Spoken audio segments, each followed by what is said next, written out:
Si Alpha Lima on board na dito sa Forest Police. Advise na niya agad. Kapya, masala, marami.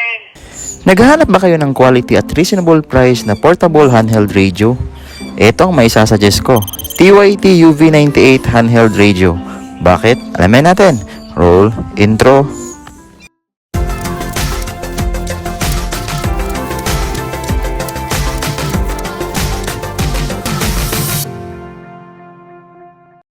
Disclaimer lang po, di po tayo expert pagdating sa mga handheld radio technicalities, but one thing is for sure, napaka-quality po ng portable radio na ito. Sa mga hindi nakakaalam sa brand na TYT, sila ay kilalang manufacturer ng mga quality portable handheld two-way radio na merong powerful features in a friendly price. Plus, kilala din ang brand na ito sa paglikha ng mga reliable at durable na mga radio. Nabili po natin ang radio na ito sa Shopee for a price of 1,750 pesos kasama na ang voucher po dyan. Pangalan po ng store nila is AGS Com 2-Way Radio. Ang radio na ito ay may 2K sold nationwide sa store nila ha. And when talking about positive reviews, makikita po ninyo sa screen ang mga positive reviews ng mga consumers nila. Para sa complete package po nito, meron po itong battery, antenna, charger, belt clip, manual, and of course yung unit mismo. For the specs and features para sa radio na ito, makikita nyo po sa screen.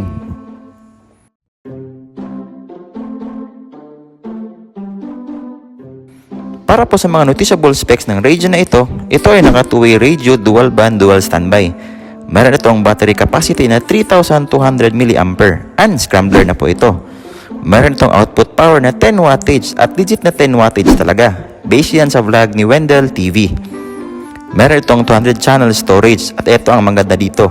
Napaka-clear po ng audio nito na nare-receive at natatansip natin. Madali lang po siyang i-assemble.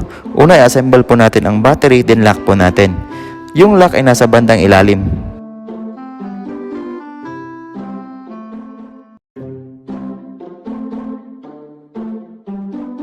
Pagkatapos i-connect natin ang antena niya.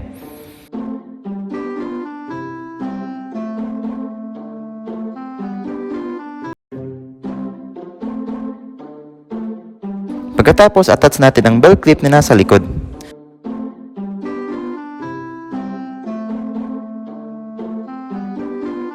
May dalawang small screws po dyan, so gamitan na lang po natin ang maliit na star screw para mag-fit.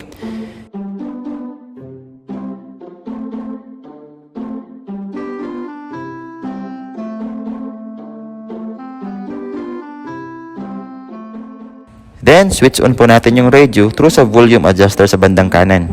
So, integrated na pala yung switch on button at saka volume adjuster po nito. Sa pag-on nga pala ng radio, make sure po na naka-fully charge muna bago natin siya i-program. Sa pag-set po ng frequency, madali lang po.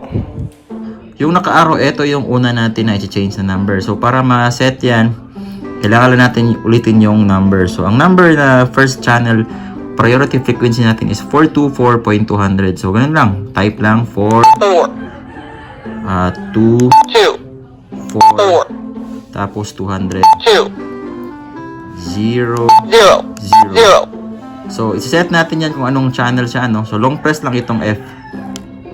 Channel, store. So, naka-store siya sa 4. Ibahin natin yan. Ilagay natin sa 3. Yan. So, naka-3 na siya. So, para ma-save siya, pinutin nyo lang tong asterisk na radio. Store. Ayan. So, marinig nyo yung word na store. So, ayun na. 424.200. Pangalawa is etong 146.580. So, edit natin yun, no? Para bumaba yung arrow, press nyo lang tong A, B. Ayan. So, nakababa na. Ito na. Ito na yung susunod na input natin na number. So, ang number is 146.580. Ulitin lang natin, ano? So, 1, 4, 6, tapos 5, 8, 0. So, para ma-save yan, press lang itong radio na asterisk.